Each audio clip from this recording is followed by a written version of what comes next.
Hello and welcome to the second of 6 presentations in the Nuancing National Security Lecture Series.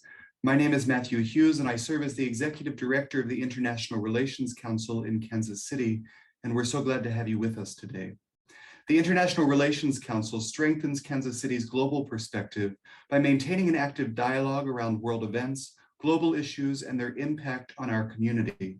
As a nonpartisan educational nonprofit organization, the IRC values informed civil discourse, accessibility, and substance as we work to sharpen our community's 21st century global acumen. We invite you to learn more about the IRC, including other upcoming events and how to join as a member on our website at irckc.org. A central mandate of any national government is national security, but the responsibility involves much more than traditional military defense capabilities. Today, while balancing military and diplomacy priorities, national governments assess and combat threats in cyberspace and outer space, water supplies and power grids, food production, and energy chains. In this 6-part virtual series, the International Relations Council is taking a deep dive into the national security arena, offering historical context and global perspective for core dimensions of national security, and exploring the risks, priorities, and tactics on the radar of US security policy. We hope you'll engage with us today as we explore the 21st century military. We certainly welcome your thoughtful questions through the course of the conversation using the Q&A feature at the bottom of your screen. And do check out and share the other conversations in the Nuancing National Security Lecture Series as we consider a range of critical issues in the coming weeks. We are grateful to our sponsors who have made today's program and the Nuancing National Security Lecture Series possible. In particular, supporting series sponsors Buttonwood Financial Group, Garmin, Nicole Gresham-Perry, and Cyprian Simkowitz and Jerry White. Thank you for finding value in these conversations.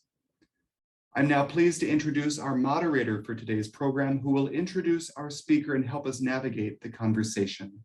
Lieutenant Colonel Frank Klimas is Chief of Joint Integration for the Air Force element at the U.S. Army Command and General Staff College in Fort Leavenworth, Kansas. He's also an assistant professor in the Department of Joint Interagency and Multinational Operations. Colonel Klimas enlisted in the Coast Guard in 1988 and served 7 years both at sea and ashore. He was commissioned in 1999 as a distinguished graduate of the Air Force ROTC program at Southern Illinois University at Carbondale. Colonel Klimas is a Special Operations Navigator and Combat Systems Officer, a SOF Weapons Officer, and a Foreign Area Officer for the Middle East and North Africa region. In 2003, he performed the first ever MC-130P airdrop of leaflets in combat. He's a Department of Defense certified Foreign Area Officer and speaks Arabic. Frank, thank you so much for being with us today. Please take it away. Thanks, Matthew, and thanks to our IRC members and guests for attending tonight's installment in the IRC's Nuancing National Security Series. It's my pleasure to introduce our guest speaker, Dr. Kyleanne Hunter, PhD, who will present insight to tonight's discussion on the 21st century military. Dr. Hunter's impressive academic credentials, professional work, and military service make her an expert and well-informed voice to explain the unprecedented challenges that our U.S. military forces face today in preparation of conflicts tomorrow. The U.S. military is one component among 4 instruments of U.S. national power that also include diplomatic, informational, and economic powers, but as recent history shows, has been the principal instrument used to further U.S. national security strategy. Our dialogue tonight will discuss the current state and the future of the U.S. military in this strategic context. Dr. Hunter is a Marine Corps combat veteran with multiple combat deployments as an AH-1W Super Cobra attack helicopter pilot. Her final assignment in the Marines was with the Marine Corps Legislative Liaison Office in the House of Representatives. She currently is an assistant professor of military and strategic studies at the United States Air Force Academy and the co-director of the Athena Leadership Project. She holds a Bachelor of Science in Foreign Service from Georgetown University's Walsh School of Foreign Service and a Master's of Arts and a Doctorate from the University of Denver's Josef Korbel School of International Studies. Dr. Hunter's research focuses on the intersection of social integration and military effectiveness, with a focus on gender and unconventional warfare. She was a researcher in residence at University of San Diego's Kroc School of Peace and Justice, where she was co-primary investigator for the Nonviolent Actors in Violent Conflicts project, funded by the Carnegie Foundation. Her work has been published in multiple journals, periodicals, and newspapers. Additionally, she is co-editor of Invisible Veterans: What Happens When Women Become Civilians Again, with Kate Thomas Hendricks. Dr. Hunter is also an adjunct professor of security studies at Georgetown University's Foreign Service. She is a former chair of the Employment and Integration Subcommittee for the Secretary of Defense's Advisory Committee of Women in the Services. She was part of the Department of Veterans Affairs' inaugural class of Women Veteran Trailblazers, and named as one of HillVet's 100 most influential veterans in 2018. She serves on the advisory board for Impact Peace. She and her husband reside in Colorado Springs, Colorado, and we are honored to have her here with us tonight. Dr. Hunter, welcome to Kansas City.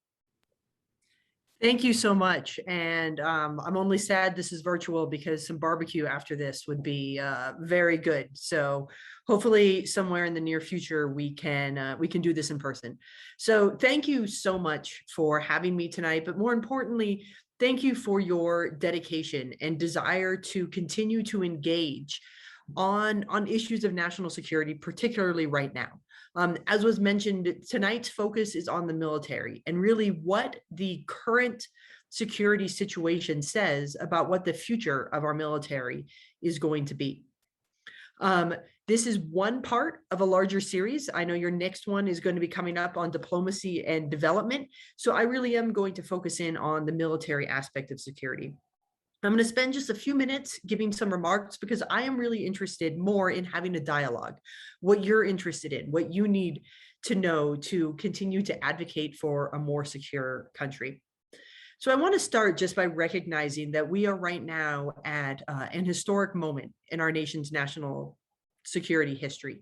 We've currently just withdrawn or finalized combat operations in Afghanistan after 2 decades there.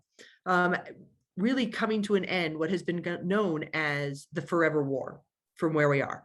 This has been met with a mix of emotions. I think from those of us who have served there, emotions ranging from a bit of relief that this has reached a terminus point where we can welcome our sisters and brothers in arms home. And I know for those of us who are involved in educating both at the pre-commission, command and staff, captain's course levels, it's also a bit, a bit tenuous. This is a war that we didn't know when it was going to end. And what we're seeing come out of it is a lot of policy discussions and debates about what terminating a conflict actually should look like. We're seeing how humanitarian crises occur from armed conflicts that are there. And we see both the big national strategic levels of conflict down to the very human aspects of it. So I'm going to spend just a few minutes talking a little bit about how what we're seeing in Afghanistan shapes what our current military is, and then what the questions that we need to be looking at for what a 21st century and really beyond military might be based on lessons learned from Afghanistan. So if we think about Afghanistan in conflict, in context, and we really think about what the military's role is there, we can frame it by looking at 3 forms of security that have informed our military's action throughout the past 2 decades there. The first is the national level of security, the second being physical security, and the third being human security. So I'll briefly touch on each, how the military has engaged in them, and what it says about our military today. Afghanistan, when the conflict began back in 2001, it was a very clear response to a large national security threat.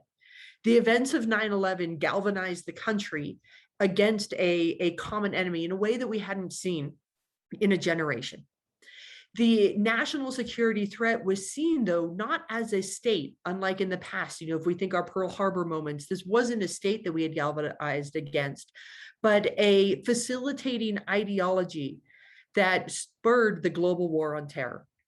This created a national zeitgeist about what security was and what the existential threat to the United States was, in a way that was different and unique. And again, we weren't looking at a World War II style Pearl Harbor, nor were we looking at a Cold War style where we had an existential threat as a near-peer competitor in the Soviet Union.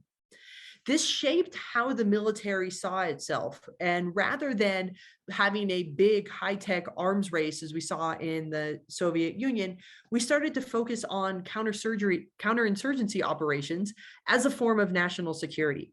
It changed the tactics, it changed the techniques, it changed how we organized, trained, and equipped our services to focus more on what's often deemed low intensity conflict, a term I greatly dislike because anyone who's been in one of them knows it's actually not that low intensity. The emphasis was on understanding culture, understanding people, winning hearts and minds, rather than large technological development. So that was really how we saw our national security, the global war on terror. The next is what it says about physical security.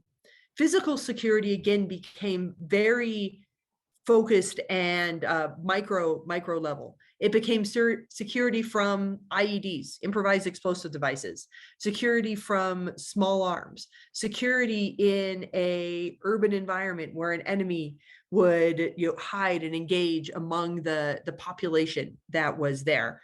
And this again changed how the military organized, trained, and equipped itself to handle it.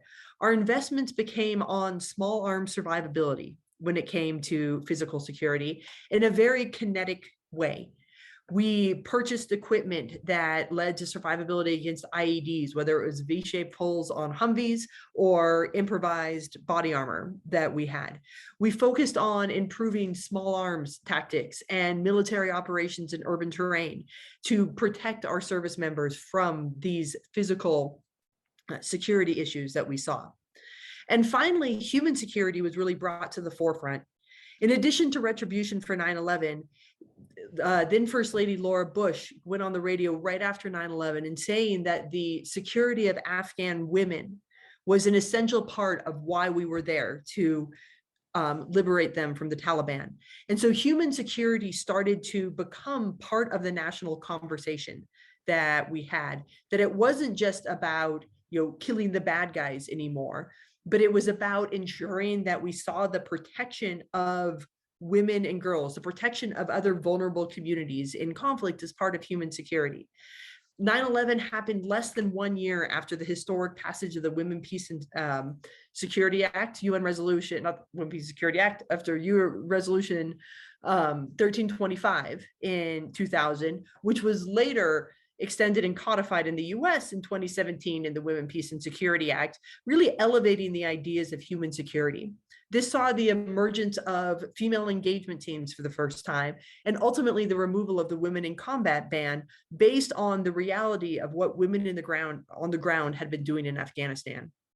And so while we are currently faced with, again, a humanitarian crisis and a lot of policy discussions and decisions, and I am happy to talk about those in the Q&A, what I really want to focus on is thinking about how those three things have shaped where we are. So we have a military that has been, from a national security priority, focusing on the global war on terror as a war of ideas and ideology as our existential threat. A military that has been focusing on physical security as a very close quarters, in-person, small arms, kinetic idea of physical security, and a military that is starting to see human security being elevated to the forefront, and what that means for what questions we need to ask and what pivots need to happen into the 21st century. And so the first big question to look at coming out of Afghanistan is, are we seeing now a meaningful pivot in our discussions on what constitutes our national security? So from a big macro national level, what type of conflicts our military needs to be prepared for? Conversations are moving from a cultural war on terror into the resurgence of peer or near peer competition.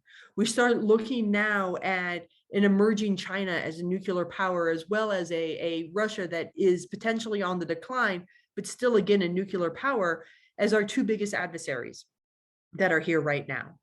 We are not necessarily looking at a cultural war of ideas any longer, but also countries with large standing militaries that exist, that have similar capabilities to what we have. This is something from a large national security standpoint we didn't worry about as much when we were focusing on the global war on terror. So that is the first thing that is changing around what we need to think about with regards to our national security. What is the actual strategic level threat and how it has changed now that we are talking about adversaries that have standing militaries, as well as nukes, to put it quite bluntly. The next is when we think about what physical security actually looks like and how it has changed. Much like we're looking at a different threat that can reach out and touch us at home, we now are no longer just concerned about IEDs, small arm fire, but are thinking about how cyber is going to play into our physical security. What does that mean? How does that attach to how we feel safe? Space is becoming more and more militarized, and conversations around it being weaponized, and what that plays into our physical security.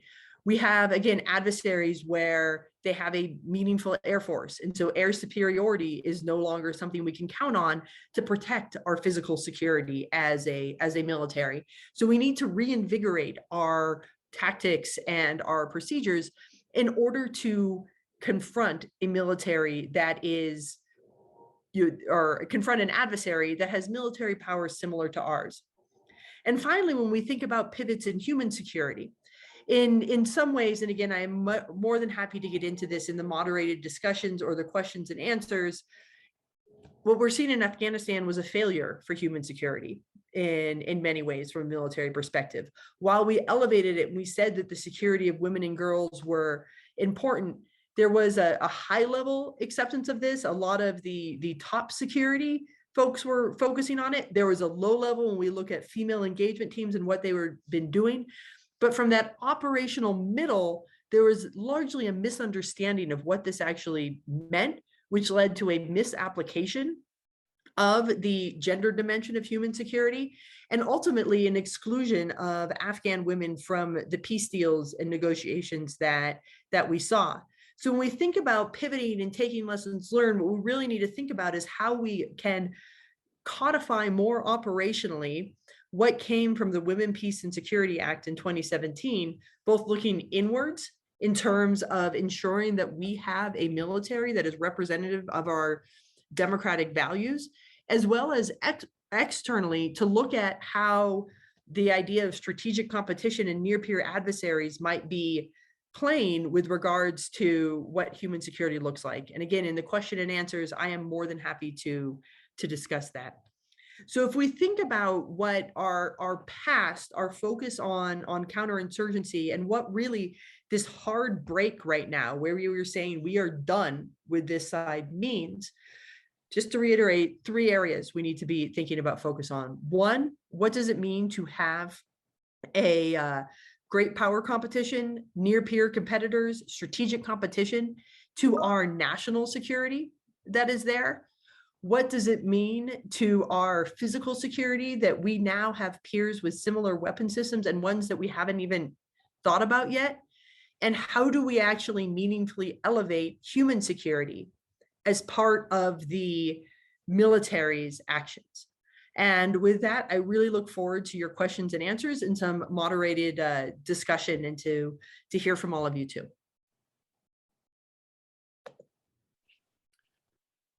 Dr. Hunter, that was an excellent rundown of a strategic situation, a complicated strategic situation, and really very enlightening.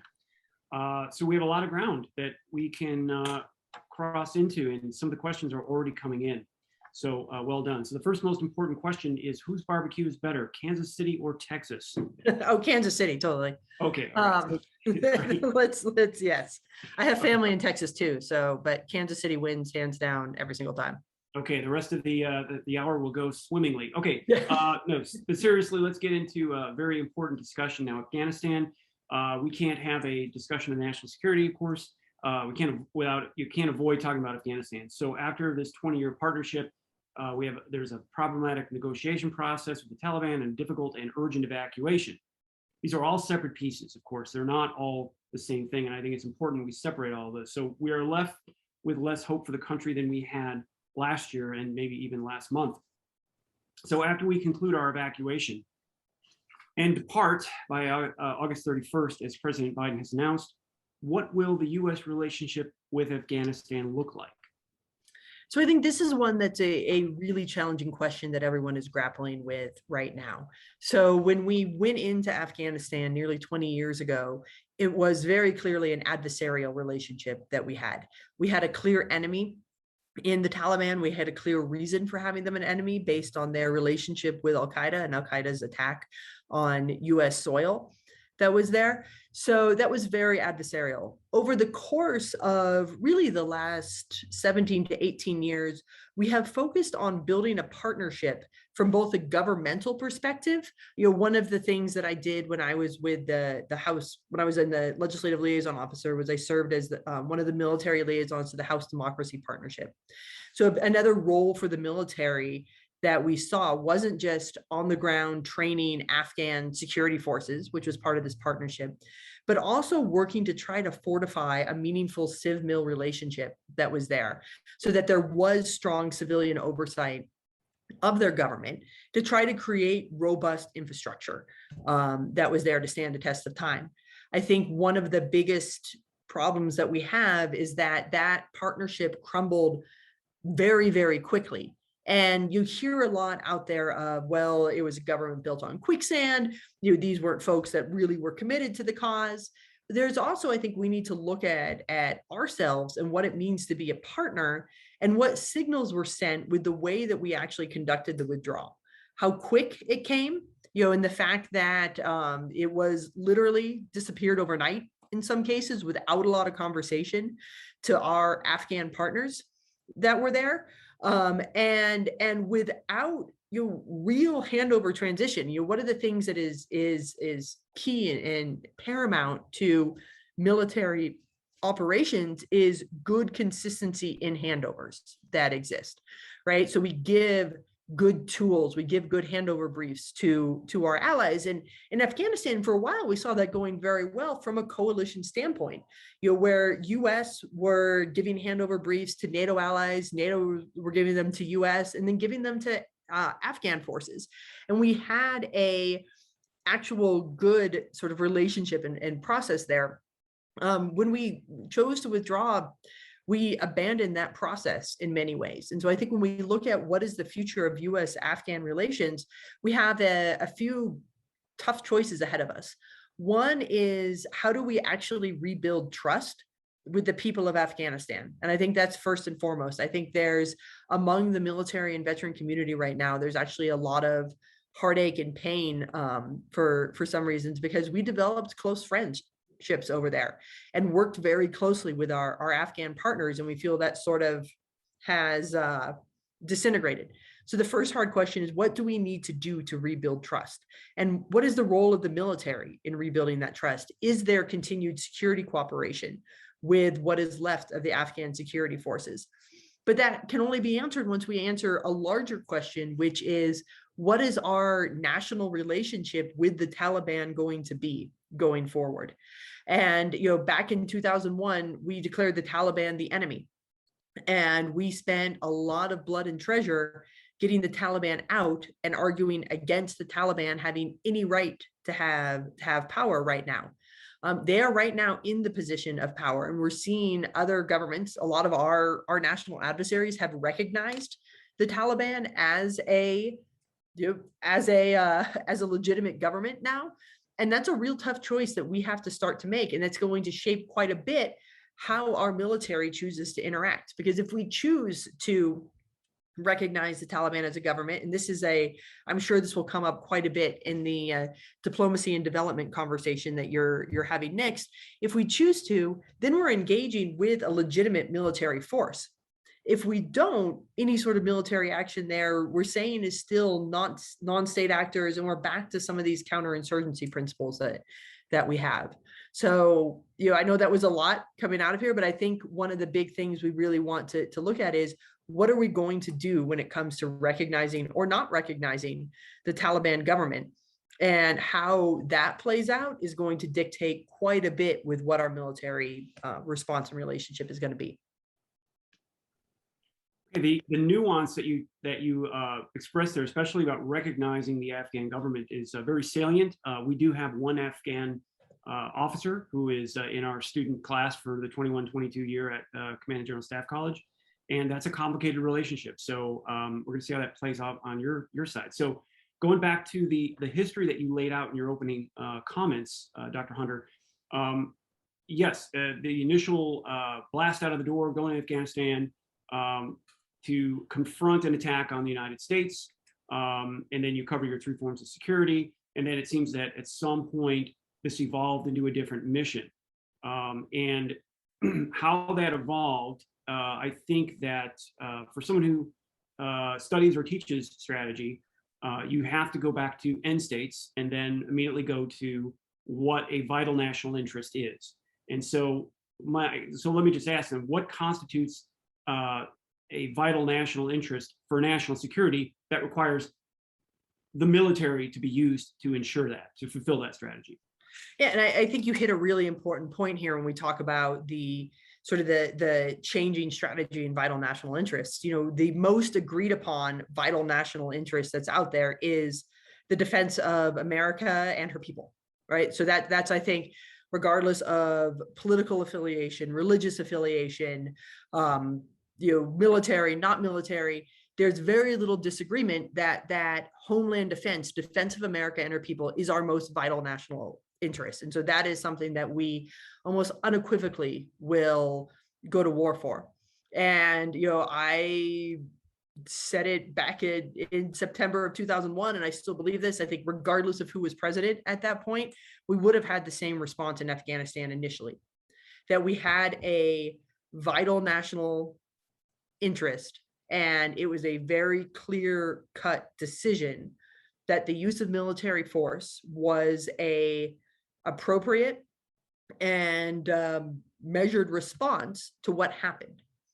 I think the problem when we start talking about end states, though, is that, so we have this vital interest, and academically, and I think even in the military, I will say academically, we talk about vital national interests much more than we practically talk about them, right? So we often say, okay, our vital national interest, especially this homeland security interest, we are willing to go to war for this one. That's what it means.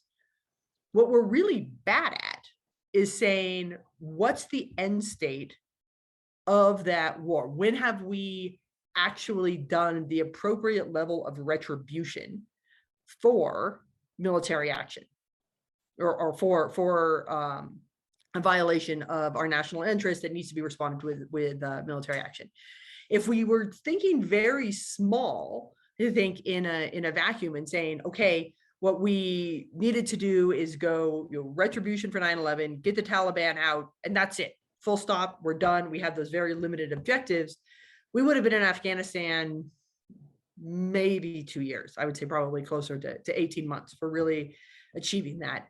However, it very quickly started to creep, and then you get into this sort of like major or important areas of national interest. We say, well, if we want to prevent something like this from happening again, we really think that these conditions in Afghanistan would be more amenable. So now the military should start moving more towards nation building and security cooperation that is there. And it led very quickly into this creep of end states, where end states were super poorly defined, starting really in around 2003, 2004, what they actually were, when we could say we have achieved our objective. And you couple that with high turnover rotations in deployment, you couple that with high turnover in general officers that were there, and everybody wanting to make their mark, sort of checking their own end state, and you very quickly see mission creep start to occur.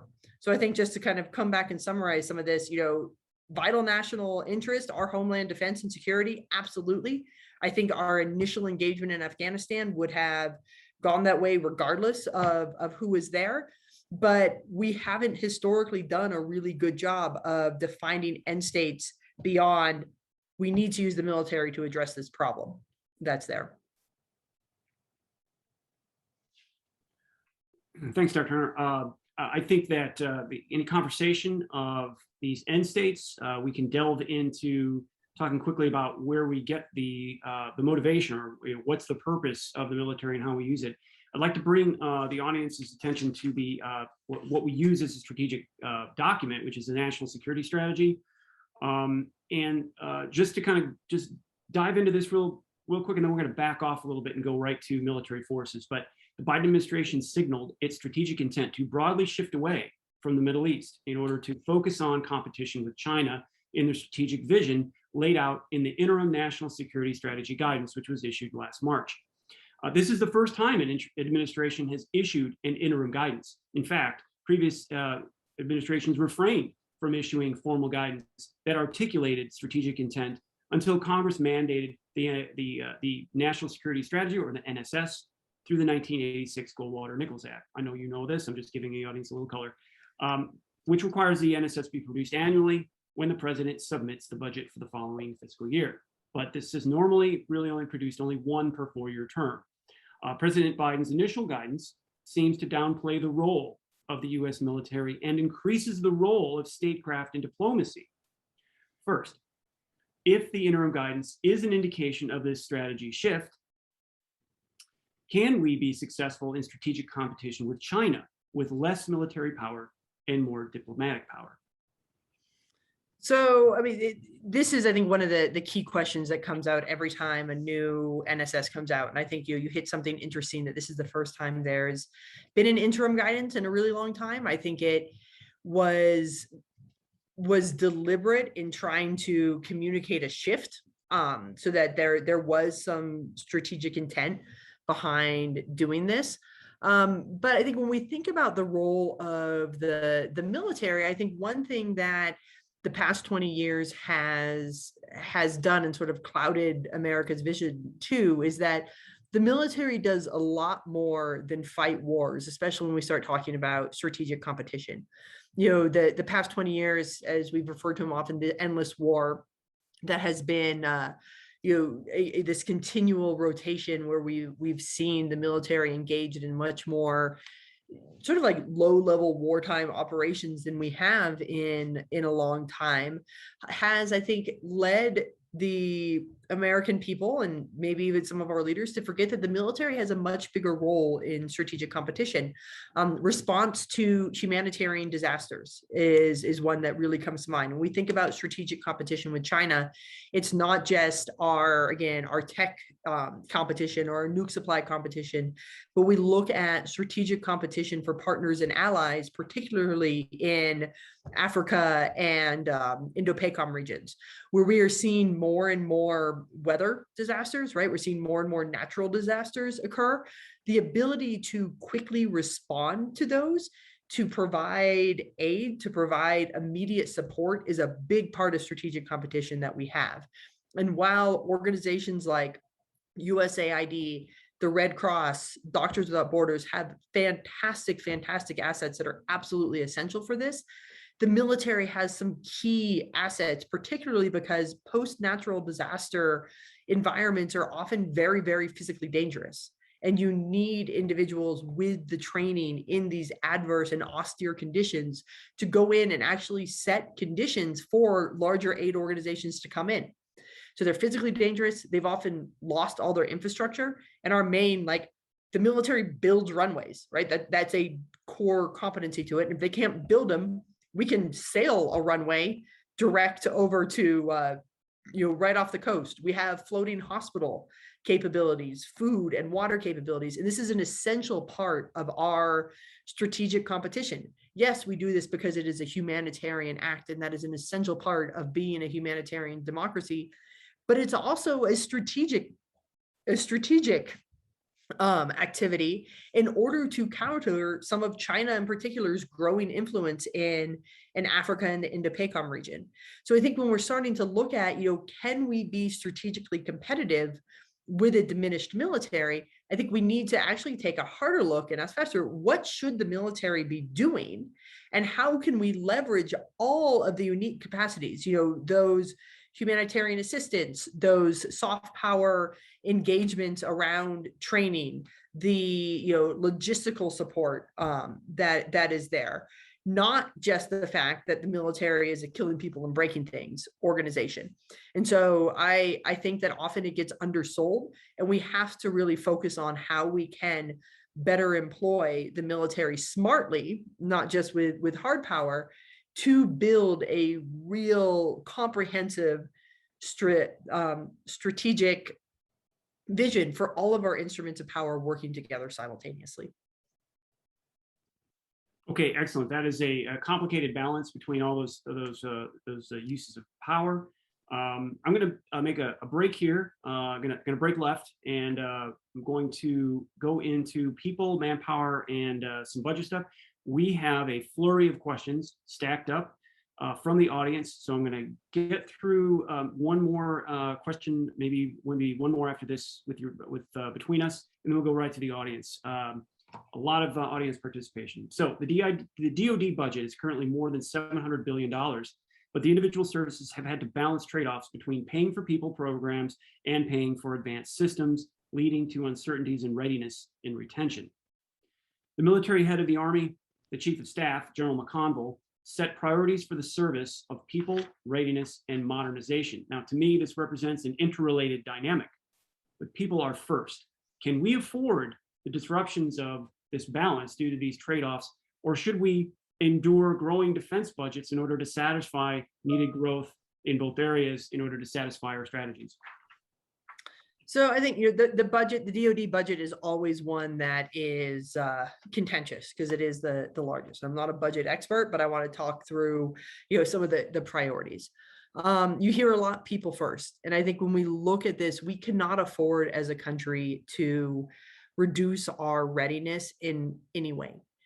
We are at a point in our history, in the way that we that we work, that we are actually seeing a decline in propensity to serve, and not just desire to serve, but actual ability to serve among young people because of lack of education, a reduction in high school graduation rates, obesity, a increase in obesity, drug-related infractions that are there, and other legal infractions that exist. So when we think about investing in people, we can have all the great whiz-bang technology in the world. We can have the best of that. If we don't have the people to operate it, it doesn't matter. We have failed as a military. So I think when we look at balancing and shifting our budgets, if we're not investing in recruitment and retention, if we're not investing in those policies and practices that keep people in the services, we are going to struggle. And I think more than just not investing in them, we really need to reimagine what those are. For me as a Cobra pilot, there wasn't a whole lot of competition for me in the civilian sector of what I was going to do, right? I mean, there's really not another job where I can fly around helicopters and shoot Hellfires. But as we are more and more investing, because of this pivot to strategic competition in cyber and in space, we have a very different type of competition from the civilian sector that we really need to address. So I think before we say, should we invest in this or that, what we really need is a deep dive, clear look into our manpower policies as to how we can recruit and retain the best individuals possible at every given step along the way. Excellent. Dr. Hunter, before I go to the audience panel, just can you, you've written extensively on a number of women in the military issues, and actually in the time we have allowed, there is just not enough time to cover with your work with WPS, Women, Peace and Security, women and girls abroad, et cetera. But I think one thing that shows a genuine shift in military discipline. Last month, the Pentagon announced changes to the Uniform Code of Military Justice, that military commanders will no longer handle the prosecution of sexual assaults, domestic violent offenses, and other related crimes. Investigations and punishments for other violent crimes, as well as other criminal acts unique to the military, will continue to be administered by the appropriate commanders. Now, you were a member of the Defense Department's Independent Review Commission, another IRC, by the way. What precipitated this shift in the UCMJ policy? Was it necessary, and will it have a net positive or negative effect on military discipline? So I think with what did it, I want to provide a little more context on what actually it means, because it's often focused on we're removing something from the commanders. What this really was more focused on was the creation of the Office of the Special Victims Council, Office of Special Victims Council, because what we found was that commanders and most JAGs are actually ill-equipped to prosecute these really, really complex cases. And so a sexual assault case, a domestic violence case, a child abuse case, these are really hard cases legally to prosecute. And what we found is that most commanders are actually very well-intentioned. They want to do the right thing, but they don't have the right tools to be able to prosecute these cases. And most JAGs that we talked to as well didn't have the innate knowledge and understanding. They're experts on the use of deadly force. They can tell you whether or not targets are legal or not to actually drop bombs on. But now you're saying, okay, we need you to go actually prosecute a sexual assault case that is there, and they didn't have the skill set to do it. So as a result, what you saw is actually a very, very, very low conviction rate, often not because they brought or commanders didn't want to bring cases or didn't fight for them, but that they were too quick to actually prefer or refer a case to court. And so as a result, there wasn't the right type of evidence, or evidence was tainted, or they couldn't call witnesses to come in. So you had a super low conviction rate. The net result of this was a loss of trust in the system. And more what we see is that victims, whether or not they love their commanders and they thought their commanders would look out for them or not, there are some who hate their commanders too, they did not trust that the system was going to work. And so if you dig into the actual numbers of this represents a almost minuscule actual amount of cases that are going to be here, but it will have a huge impact on building trust, because you'll have experts who actually know how to prosecute these cases correctly, working directly with victims, keeping the same team. The other thing we saw too is that because of the rate and change of all of these different units and the turnover in units and deployment cycles in units, you would often have a victim who would have 2, 3, 4, 5 prosecutorial teams, which would mess up any case.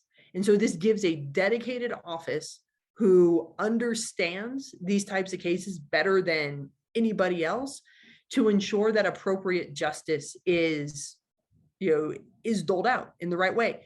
And the biggest impact of this is a rebuilding and trust in the system, that you are actually, that the military is there to look out for you and take care of you. Dr. Hunter, thank you. That helps put some meat on the bones of how discipline and readiness build better people so we can meet these challenges. All right, I'm going to go to the audience. There are a number of, they keep stacking up, so thanks to the audience for your participation. So this one comes from Craig. Following the 9/11 terrorist attacks, should President Bush have asked Congress to declare war on proponents of radical Muslim ideology? So you were talking about what we were trying to figure out, non-state actors, and was this an existential threat? So I think it's a good question. Did we pick the right enemy? Did we need a declaration of war against a sovereign state, or was a non-state actor good enough? So I think some of this has to do with how we can actually declare war. Declaring war against an ideology is not something that has been done essentially before. It has always been done against a state actor that is there. And I think with this, there's a lot of problems with definitions of terms. So we say, radical Muslim ideology. Well, who gets to define what that radical ideology is? And at what point is it? Is it now a war on any cleric who's there, a war on a practitioner? At what point? So I think what President Bush was left with was a pretty tough choice as to what to do. And I think, when we had a very clear adversary in the Taliban, military force can be directed concisely, appropriately controlled in a real and meaningful way.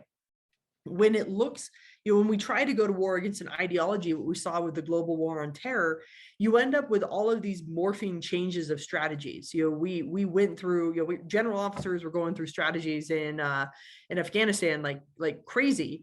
And it became really hard to smartly wield military power against an ideology. So, I think for this, having a clear, concrete enemy was essential to have any sort of smart use of military power at the time. Thanks. And I think for some precision, when we say ideology, this Islamism rather than Muslim ideology, I think would be a little clearer for that.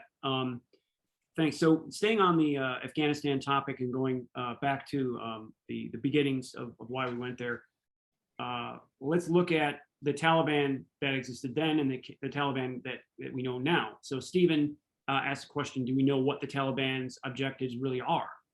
They say they've changed, and into what, and what is their vision? How do we develop trust if we don't know what their vision is?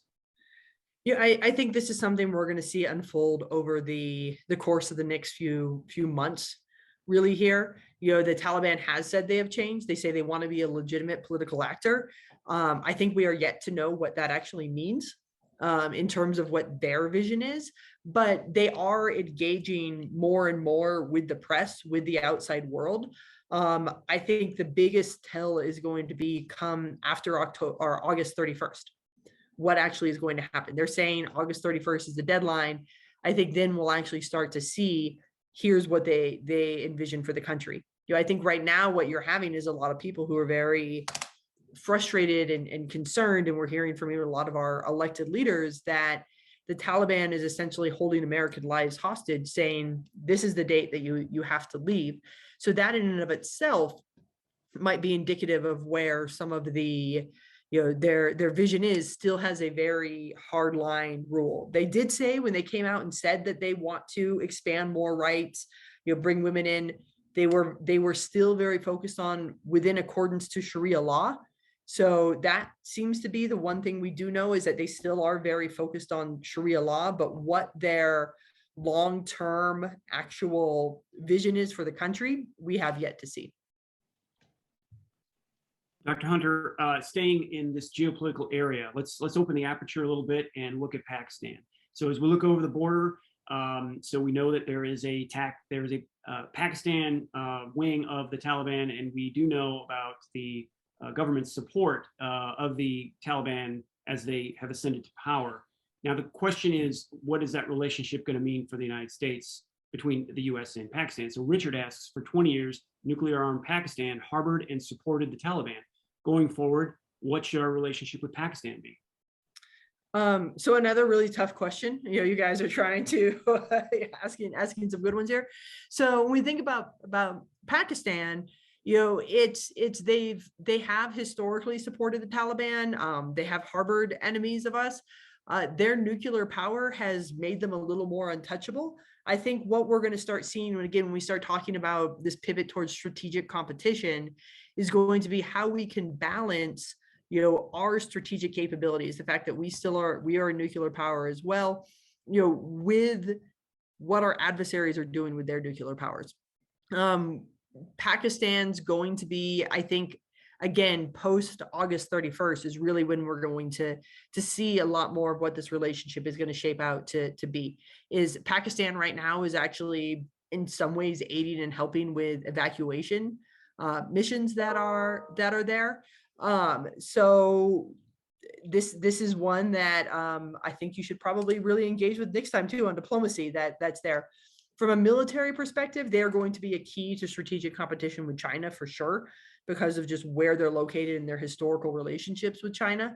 But as we think about more broad sort of whole of government instruments of power approach, this is really going to be a tough question about what Pakistan's role is, whether they're an intermediary for us potentially to bring the Taliban into legitimacy could be one way, or they could turn into another adversary in the region that has nukes, another rising power. And I think that the next few months we'll see much more as to how Pakistan is actually going to act.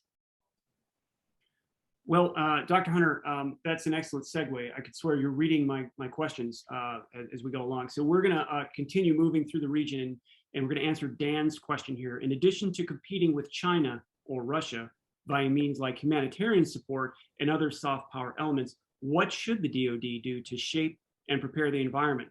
Are we trained and ready for those tasks? Yeah, so I think one of the things we have that competition side. I think what we're actually not ready for this is actually conventional armed conflict on the scale that could occur that is here. You know, we've spent 20 years, and I think this particularly, like being a Marine aviator now at the Air Force Academy, air power is something that I spend a lot of time thinking about here. You know, for the past 20 years, we've had a bit of uncontested air superiority. That's not going to be the case in the Indo-PACOM region, and I don't think that we are fully prepared for that. And we really need to invest on what it looks like to have to achieve air superiority. Same thing with what we think about with regards to, you know, contested environments for the first time, that we're not just talking about small arms fire as contested environments, but now we're talking about EMPs. We're talking about the cyber side of this. And we need to think about, other than classifying some of these things as some rogue actors that might be out there, what it means to have a actual adversary that is willing to engage in these emerging technological weapons, and what our force what our force needs to look like to counter that. Okay, and bless you. So let me intro this question, because I think it's an area we haven't really touched on. There was a time when the most advanced technologies were found in the US military. However, after the collapse of the Soviet Union, contemporary commercial technological advances seem to be moving at a different pace than military systems. Is Silicon Valley exponentially faster, or is military innovation waning? And it seems innovations in key advanced military systems like bombers, warships, hypersonic weapons, cyber warfare capabilities, etc., first do battle with DoD's legacy defense acquisition systems, and few survive first contact. Now, to get into the actual question, John Kincaid asks, he says, microchips, they might be a tempting target for an invasion by China. Can you comment on this? I mean, this is an interesting one, but I think the bigger question that comes here is really the changing nature between industry and the DoD now. You know, as noted, the DoD tends to be the used to be really the leader on this. Now industry is. And I think what we have to see is, like, rather than saying, is it a target for China, we have to look at what are we doing to invest in security from the private sector in a way that we haven't before. So when we think about this, we think about, Microsoft, for example, who is a huge player in data, both microchips as well as cloud storage data. Are we as a country more vulnerable by an attack on Microsoft where they take all of our data than another sort of kinetic attack like Pearl Harbor? So we think, rather than just microchips in particular, excuse me, sorry, my allergies are going bonkers here. Rather than just microchips in particular, think about how are we conceiving a private industry as a key player in our national security in a new and unique way that we need to think about, rather than have the connections be, industry is a purchaser of technologies developed in the military. They really need to be thought of now as a key partner in our national defense, in our defense of our homeland and the people of the country. Okay, Dr. Hunter, we have more questions than time. So I apologize to the audience if we don't get to your question. You're all asking very, very good questions. Since we're currently talking about industry and technology, we're going to go to Gil's question here. With the advent of UAVs, ICBMs, intercontinental ballistic missiles, and cyber attacks, will conventional, quote, boots on the ground warfare even be viable or even considered in the upcoming years? So again, I think this looks at really the whole of military, what we're looking at. When we think about these big strategic levels of competitions, yes, ICBMs, cyber attack, that's really a big part of what we're going to be seeing. But when we think about the strategic use of the military in proxy, lower intensity conflicts, humanitarian assistance, we need good boots on the ground too. We also need to think, and really, this will sound a little sci-fi, but be prepared for what happens in a post-EMP world, in a post-cyber attack world where we don't have those capabilities any longer. What sort of boots on the ground, fielded forces defenses do we have prepared to engage in near-peer conventional warfare in a meaningful way. And I think we have 1 minute left, so let's just have a really quick answer here. Why do we need a Space Force? In December of 2019, President Trump created America's 6th military service, which will continue to increase the DoD budget much greater than today. And so was it necessary to expand the DoD with this service, or could we have done it, can we have met these challenges in space with our current space warfighting capabilities? Well, you know, it gave Netflix some really good fodder and some great ratings. So I think they would say it's very important. But when we think about why a Space Force and where space is, I think this really, again, is part of the shift to strategic competition. Space is a realm of strategic competition. It always has been. And I think it's a response to our adversaries, you know, becoming more and more militant in space, not just using it for competition in the way of the race to the moon was. And so having a branch that really was a co-equal seat to a component commander. So I think about this more of not just, you know, who needs to be the space operators, but when we look at the organization of the joint force and we have a, you know, a joint land component commander, maritime component commander, air component commander, special operations component commanders, having someone to elevate to that space component commander, given the type of strategic competition we're going to see, is something that is going to be a strategic advantage to us. And it makes good Netflix fodder too. Well, you can't argue with that. With that, regrettably, for myself and for the audience, I feel, we're at the end of our time, and I regret that we can't continue this discussion, but we'll have to have you back at a later date to continue a lot of these topics. Absolutely, and hopefully in person, so we can have some of that good Kansas City barbecue. I really appreciate your questions, and I look forward to any future engagement as well. Okay, and with that, I turn that back over to you, Matthew. Thank you. Frank, thank you so much for your fine moderating. And Dr. Hunter, before you go, I wonder if you could give us a quick plug for the Athena Leadership Project and the work that you do there. Yeah, absolutely. So I co-direct the Athena Leadership Project with Jeanette Haney, also a Marine Cobra pilot with a PhD. This was like a pipeline for a while, I guess, if you were a woman Marine Cobra pilot there. Our big focus is looking at how gender diversity is a net win for our national security. So we look at everything from pathways to gender diverse leadership and how it allows for more ideas to show up at the table, to ensuring that our doctrine and our operational planning design has a truly holistic gender perspective to it. We have a forthcoming book that'll be out next year called How Gender Shapes Security, The Wars We Fight, that looks at these past 20 years through a gendered lens and sees how we have made decisions and what was often excluded from our decision making in order to prevent some of the missteps that we have seen. So we are at the AthenaLeadershipProject.org, and we also host our events through the Center for New America Security, and we would love to welcome all of you to one of our next events that we have as well. Fantastic, and we hope that you'll pass along information as that book comes out, and as Frank will certainly welcome you to Kansas City in the future. Dr. Kyleanne Hunter, thank you so much. Lieutenant Colonel Frank Klimas, thank you so much. And thanks to our audience members for joining us today. Again, this program is part of a larger series on nuancing national security, and we hope that you'll be able to join us for the rest of the series and other programs that we have on the IRC's calendar. Again, you can check us out online at irckc.org.